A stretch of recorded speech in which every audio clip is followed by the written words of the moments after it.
亞洲盃外圍賽，香港啟德主場迎戰印度，一場4萬幾人入場嘅比賽，真係好震撼。而香港隊不負眾望，交出精彩表現嚟報答支持嘅球迷。咁終於都的起心肝剪香港隊嘅分析啦。咁之前都有幾場係開咗個頭，但係放棄咗嘅。咁今場都真係冇得唔做啦。咁雖然遲咗好多啦，但係剪緊嘅時候都越剪越興奮，剪到超長。咁希望大家都俾啲耐性睇晒佢啦。希望香港隊嘅球迷都會越睇越興奮 ，keep 住團火，下一場繼續支持香港隊。咁首先香港隊繼續以4-3-3出戰。咁今場費蘭道唔做中堅嘅自由人，去翻進攻中場嘅位置，由周元德代替，喺中堅同埋中場之間來回切換。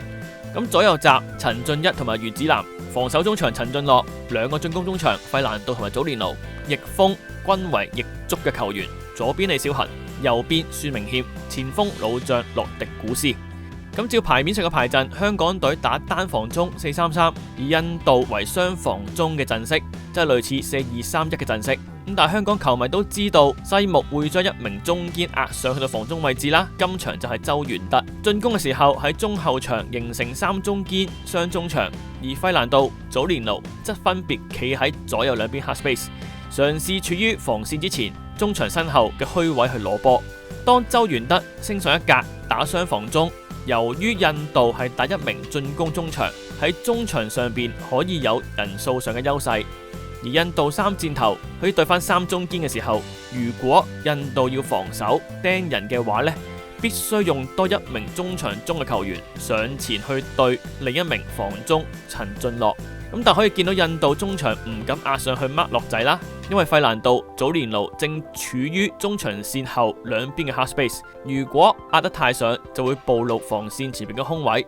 咁所以有人數優勢之下，雙防中可以更主動攞波去吸引防守。咁但係當然周元德客串中場，暫時喺用波上唔能夠要求太多。呢個畫面就見到香港隊 box midfield 對印度嘅3中場，費蘭道吸引一名中場嘅時候 half space 呢個位置就有空間，前鋒洛迪古斯嘗試喺呢個位現身。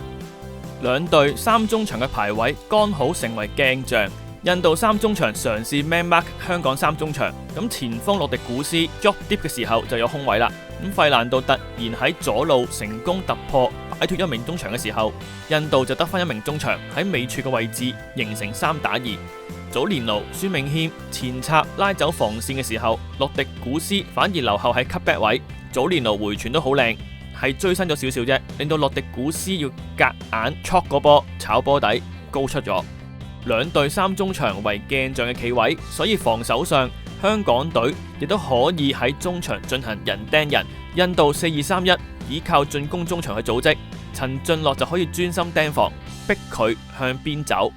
印度兩翼亦都被香港兩閘釘防，可以見到印度進攻比較單調嘅，咁就係得前場嘅3點，有余子南、陳俊一鎮守兩條邊路呢，香港係能夠有效阻止印度組織攻勢嘅。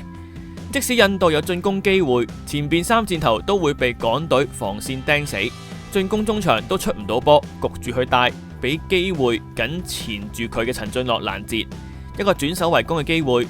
費蘭道喺中圈攞到波轉身，左邊嘅李小恆立即向前跑，咁但係睇翻對方右閘嘅企位，向前跑嘅空位已經被封死。咁呢個時候反而應該先停低，俾個出球點，費蘭道可能會更好。而睇翻小恆今場嘅舉動，基本有波就向前跑嘅，或者係教練嘅指示。咁 anyway， 香港隊重新組織攻勢，3中堅加 box midfield。印度就只有一名進攻中場，並唔能夠同時防守到香港有周元德升上一格形成嘅雙防中組合。咁所以周元德係有時間有空位去迎波啦。當余子南喺右中堅嘅位置攞波半轉身順右腳，吸引到對方左翼壓前，同時樂仔喺雙中場嘅位置，因為對方進攻中場俾周元德吸引，所以印度雙中場之一就選擇向前對樂仔去補位嘅時候，就令到佢嘅身後邊出現空位啦。祖連奴處於右邊嘅 half space 就成功為香港右邊形成2打1姿勢。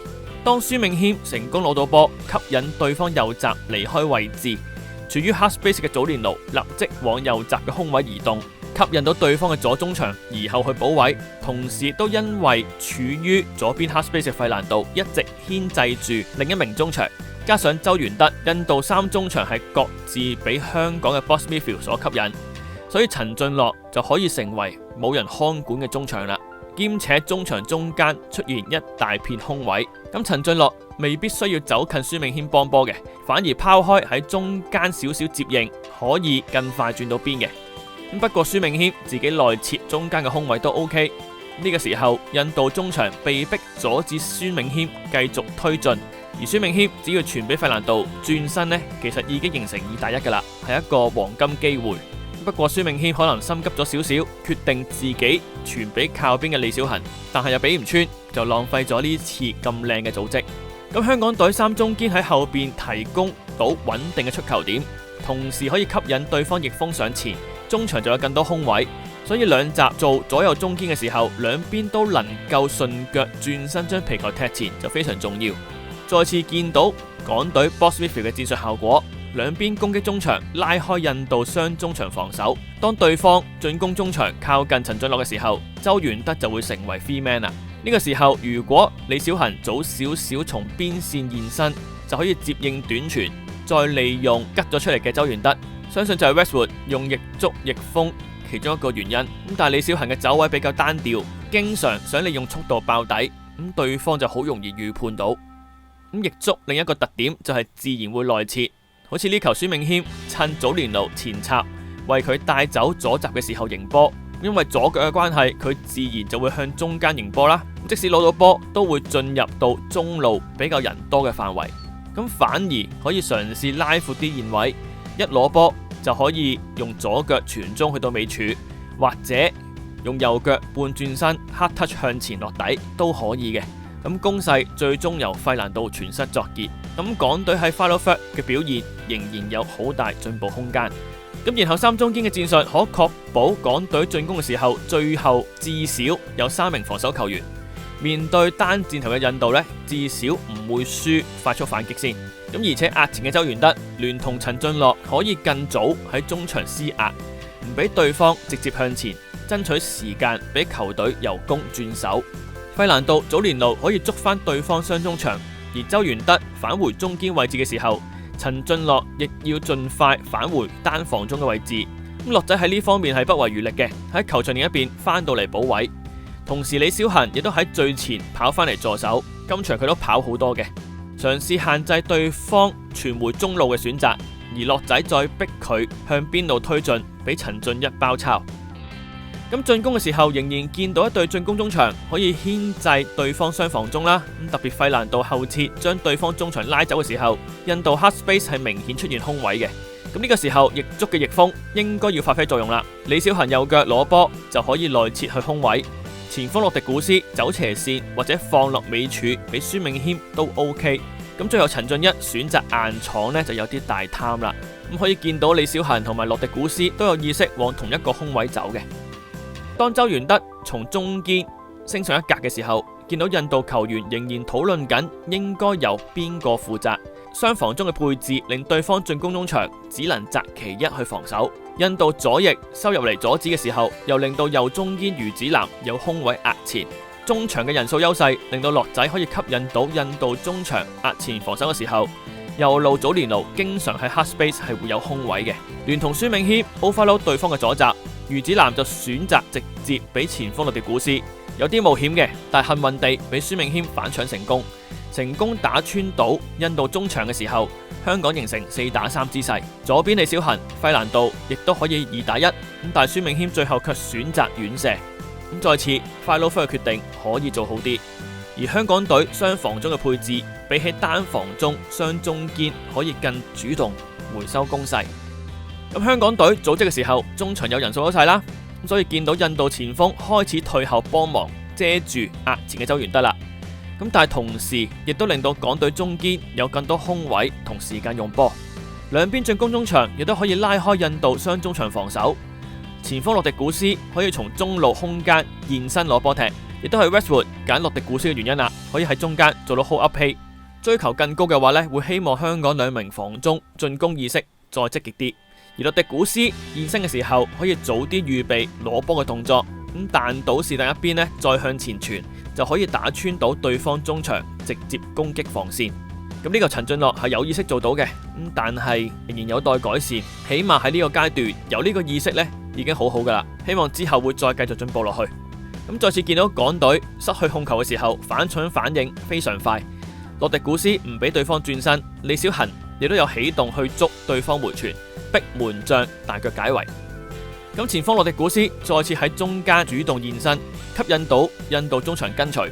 咁當孫銘謙成功護到波，再從對方盲眼位走空位，同時余子南 overlap 助攻，一個非常漂亮嘅 third man run 組織，完全打穿印度嘅防守。余子南傳中落點，選擇地波前處嘅話呢，洛迪古斯或者李小恆都會有機會。咁可惜最後直接傳咗俾門將。咁港隊繼續喺中場佔有優勢，周元德喺防中嘅位置有空位，有時間去用波，一隊進攻中場企喺兩邊 half space 準備，同時前鋒洛迪古斯喺中間墮後現身，令印度一隊雙中場難以防守，拉闊會輸中間，收窄又輸兩邊。當周元德成功轉到俾李小恆嘅時候，可以見到其實港隊兩邊呢都可以形成2對1嘅。而李小恆吸引閘位防守嘅時候，費蘭道立即插入 half space support， 同時對方中場一定要跟費蘭道嘅。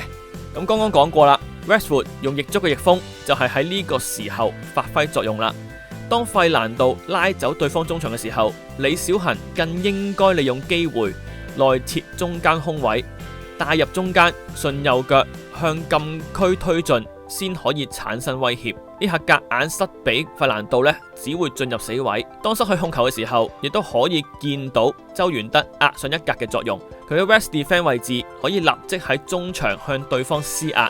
當印度球員向後帶嘅時候，洛迪古斯封鎖回傳中堅嘅選擇，其他隊友亦都好快收過嚟封鎖其餘傳球嘅目標，迅速形成包圍網。咁香港隊嘅反搶反應呢係非常好。即使俾對方成功突破，周元德仍然可以迅速施壓，限制到對方傳球方向，俾機會陳俊樂追翻嚟補位。咁同時三中堅喺後邊亦都有足夠人手應付，有效限制印度嘅威脅。今次李小恆識得褪出少少嚟攞波啦，拉走對方閘位嘅球員出嚟，費蘭道可以再從 half space 走到邊線嘅空位，吸引到對方中堅同埋中場嘅跟隨，中場中間再次形成空位。咁今次李小恆就識得內切，利用速度硬爆，威脅度立即增加。前鋒洛迪古斯呢個走位非常靚，如果小恆係睇到嘅話呢，已經可以一個直線打穿啦。咁可惜李小恆擺脫唔晒對方嘅防守，咁但係其實都逼到對方要用上3名防守球員先 stop 到佢。咁所以呢個戰術其實係 work 嘅。咁俾對方搶到皮球之後，周元德嘅位置又可以立即施壓，封鎖對方嘅傳球選擇，逼佢向外邊帶，俾到機會費蘭道回防，拍甩對方嘅皮球。咁繼續見到 Boss Midfield 嘅 set up 對印度防守產生混亂。首先靠右中場，因為忌位費蘭道要退後啦。周元德見到有空位，主動 call 波。印度前鋒同埋進攻中場見狀，同時走向周元德去補位。咁你可以見到印度球員嘅動作，會叫前鋒去對翻中堅。咁但係雙拳難敵4手，顧得周元德就顧唔到陳俊樂。印度身後嘅中場球員叫隊友去睇翻樂仔，因為佢一壓上去，中場中路呢就會中門大開啦。當樂仔有空位半轉身向前嘅時候，祖連奴再從 half space 虛位現身。咁祖連奴嘅主動現身，成功吸引中場嘅注意。港隊2名進攻中場再次成功將印度雙中場拉闊拉散，令中場中路出現一大片空位。所以如果雙防中用波能力夠高嘅話呢，可以更有效利用呢片空間去進攻。陳俊樂利用空位轉到俾左邊嘅李小恆，而費蘭道再次從 half space underlap support。同一時間，陳俊一亦都 overlap support， 左邊頓時形成一個3打2。咁的確係有空間有機會俾李小恆內切嘅。最簡單可以俾陳俊一 overlap 落底傳中。咁第二可以直接右腳傳中去到尾處。第3通透嘅話可以扮射塞俾費蘭道轉身。一個3打2嘅優勢，最後李小恆只能夠喺呢個位置起腳呢。咁整個時機決定真係爭啲質素。咁香港隊再次浪費咗一次靚嘅組織啦。其實港隊進攻組織上完全佔優嘅，但係就去到 final third 唔能夠再進一步。呢球同樣李小恒喺邊線攞到波，費蘭道插 half space underlap 帶走2名守衛，中場中路繼續有空位可用。簡單傳俾中間周元德呢已經係一個好好嘅選擇。但李小恒捨易取難，選擇1對1去過人。好彩再次雙防中嘅企位，令到周元德可以喺適當嘅位置回收控球權。陳俊樂攞波半轉身向前直線塞俾孫銘謙，勁靚。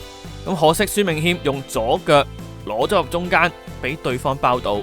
如果可以用右腳攞 hard touch 向前呢，已經可以起腳噶啦，又係爭少少。香港隊今場防守都好出色嘅，受惠於陣式，大部分位置都可以做到人盯人啦。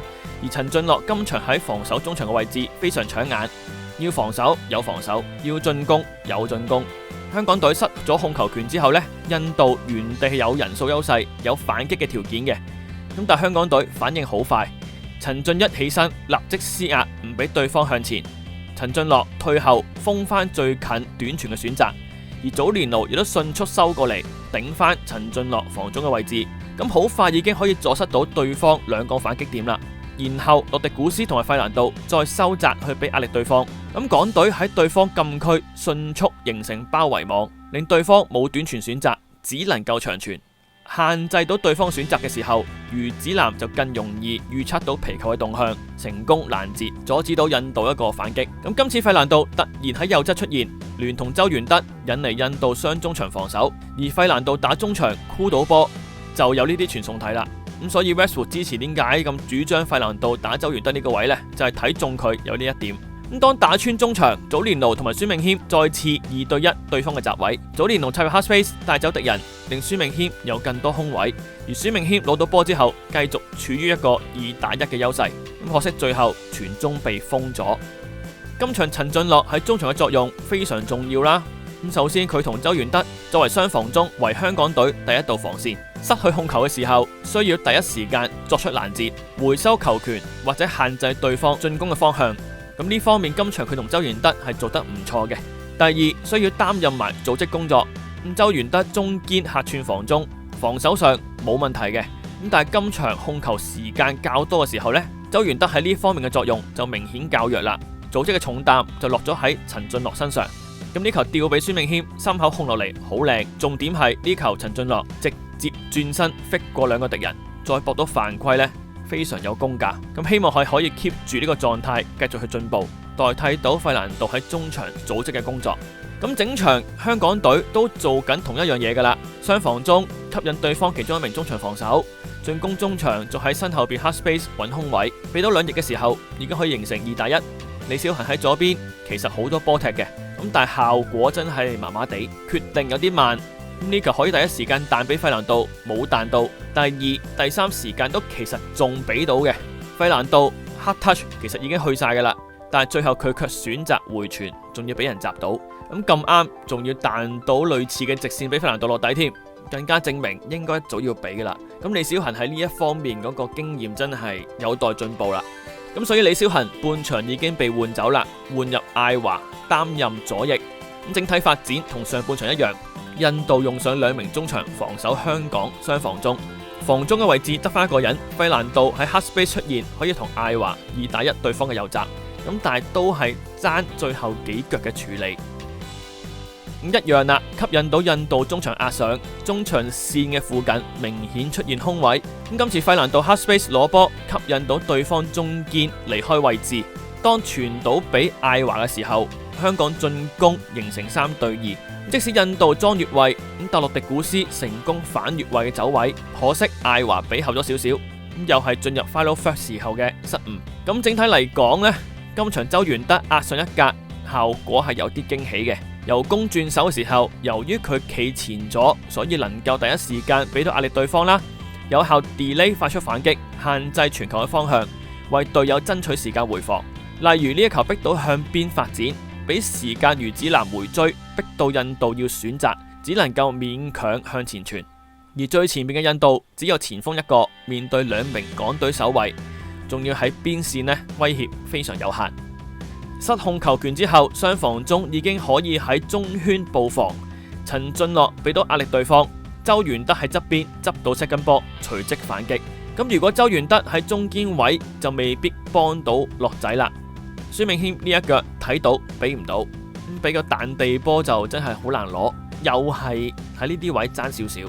同樣情況，5個進攻點喺最前邊，雙防中嘅企位一失咗控球，周元德可以立即施壓，除咗可以阻止對方繼續向前之外呢，前場球員 recover 逼搶都好重要。今場大家都真係跑咗好多，艾華出到嚟嘅表現比李小恆好，呢球喺邊線吸引到對方集位緊逼，防線 half space 有空位，起碼艾華識得第一時間彈俾費蘭道再走位。咁而家嘅香港隊非常主動，當印度喺後邊攞波嘅時候，附近嘅洛迪古斯同埋祖連奴都會嘗試俾壓力對方。洛迪古斯封住中路，報佢回傳，祖連奴則從其左邊慢慢逼近，逼佢選擇，逼佢回傳。咁重點就係喺遠處嘅費蘭道洞悉先機，早早已經捕捉住印度中間嘅短傳目標。洛迪古斯同埋祖連奴嘅企位呢，逼到對方只能夠向中間傳嘅，令到費蘭道預判到傳球方向，立即加速衝向目標。咁整個逼搶防守部署係夾得好好，成功偷到皮球，直接創造攻勢。咁可惜費蘭道呢球遠射角度爭少少，真係一個黃金機會。呢個距離雖然比較遠，但係正中間左腳應該可以做得更好。港隊防守從前場已經開始噶啦，喺對方後場逼界外球呢都唔係咩新鮮事啦。余子南埋身施壓，唔俾對方諗咁多。祖連奴閘住，唔俾佢繼續推或者輕易向中間傳波。費蘭道同埋陳俊樂則準備捕捉其餘2個短傳選擇，冇空間時間思考之下，逼到對手做一個好差嘅選擇，成功搶到控球權。咁雖然最後都有失咗控球啦，咁但係孫銘謙冇放棄，立即原地反搶俾壓力，然後隊友余子南、洛迪古斯、科魯逼翻近嘅短傳選擇，幫手將皮球困住喺角球旗附近。咁喺孫銘謙壓力之下，印度球員明顯冇時間觀察，俾洛迪古斯偷到波，孫銘謙再執色跟波，直接喺對方禁區反搶成功。不過都係可惜，唔能夠轉化成射門。呢方面香港隊真係要再落啲苦功啦。咁久攻不下，為咗出賣米高同埋吳宇希呢，只能夠犧牲艾華，將佢轉到右閘位置。咁呢個冒險舉動真係爭啲出事嘅。例如呢球佢頂完之後係冇意識揾翻右閘位防守啦，真係攻到嚟中堅鍾樂安有叫艾華翻嚟幫手嘅，但係艾華都只係顧住望波，完全冇睇位，冇留意自己嘅位置，冇意識去補翻個位啊！因為佢進攻球員真係冇呢個意識。咁要鍾樂安補右閘位之餘呢，見到對方嘗試 overlap 嘅時候，艾華亦都冇相對嘅應付動作。即係你有冇同鍾樂安溝通邊個跟底嗰個邊個跟波呢？冇嘅，即係顧住將雙手放喺身後邊。咁到對方 overlap 成功，真係準備起腳拉晒弓噶啦。你唔理佢傳中好定係射門好啦，艾華都係冇意識要埋身去收窄角度嘅，完全放任俾對方任射。咁所以最後葉鴻輝都要攬住佢講兩句：喂，大佬，你唔好咁黐線啦。咁又例如呢一球艾華傳波走位進攻。咁但係個波出咗界之後，人哋交個球，身為右閘嘅佢冇意識第一時間褪後企翻去右閘位，所以印度有球員見狀走空位呢，搞笑係佢係有望後邊嘅，咁但係佢身體冇動作，可能佢見到後邊有鍾樂安喺度啦。咁陳俊樂見到都出手出聲提搶要 mark 人啊，跟人啊喂。咁但係艾華由頭到尾都係 mark 緊掉波嗰個或者附近嘅球員，冇去理翻佢嘅右閘位置。咁最後陳俊樂係要幫艾華執手尾，幫佢追埋嘅。咁樂仔今場真係冇得頂噶啦。咁艾華仲喺度舉手嘅時候呢，身後嘅周元德已經屌晒鬼啦。咁好明顯係學艾華要跟翻右閘位啦，唔可以完全唔跟啦。咁下次真係唔好揾啲咁嘅嘢搞啦，嚇到個心離一離啊！咁比賽尾段雙方都有不少機會，呢球放個長傳俾米高跑，身後仲有陳俊一後上 support， 有2打1嘅優勢。咁米高攞到波引球推進嘅時候，見到陳俊一從外側選擇內切到中路接應，想米高直接傳俾佢起腳。咁呢度我自己有少少個人意見啦。咁第一，米高係右腳球員，呢個情況陳俊一如果選擇做 overlap， 從米高身後走過，俾米高右腳內切中路，加上佢自己呢係左腳落底嘅話呢，應該會更得心應手嘅。咁而家佢反而去咗米高嘅右腳位，仲要停咗喺度攞波呢，作用其實不大，因為你見到下一秒對方已經殺到啦。喺一個高速嘅反擊，你停喺度攞波呢，其實冇乜着數。咁第二睇翻個大畫面，禁區內係有孫銘謙接應嘅。換句話說，如果陳俊一喺左路 overlap 底線傳中嘅話呢，其實係有傳球目標嘅，可以直接攻門。而且祖連奴都喺後邊上緊嚟，甚至尾柱都有機會到嘅。咁最後米高真係冇得揀，先選擇射門嘅啫。所以我覺得呢啲 follow through 嘅細位係需要改善嘅。咁然後到印度嘅反擊，呢度係想睇一睇對方嘅球王。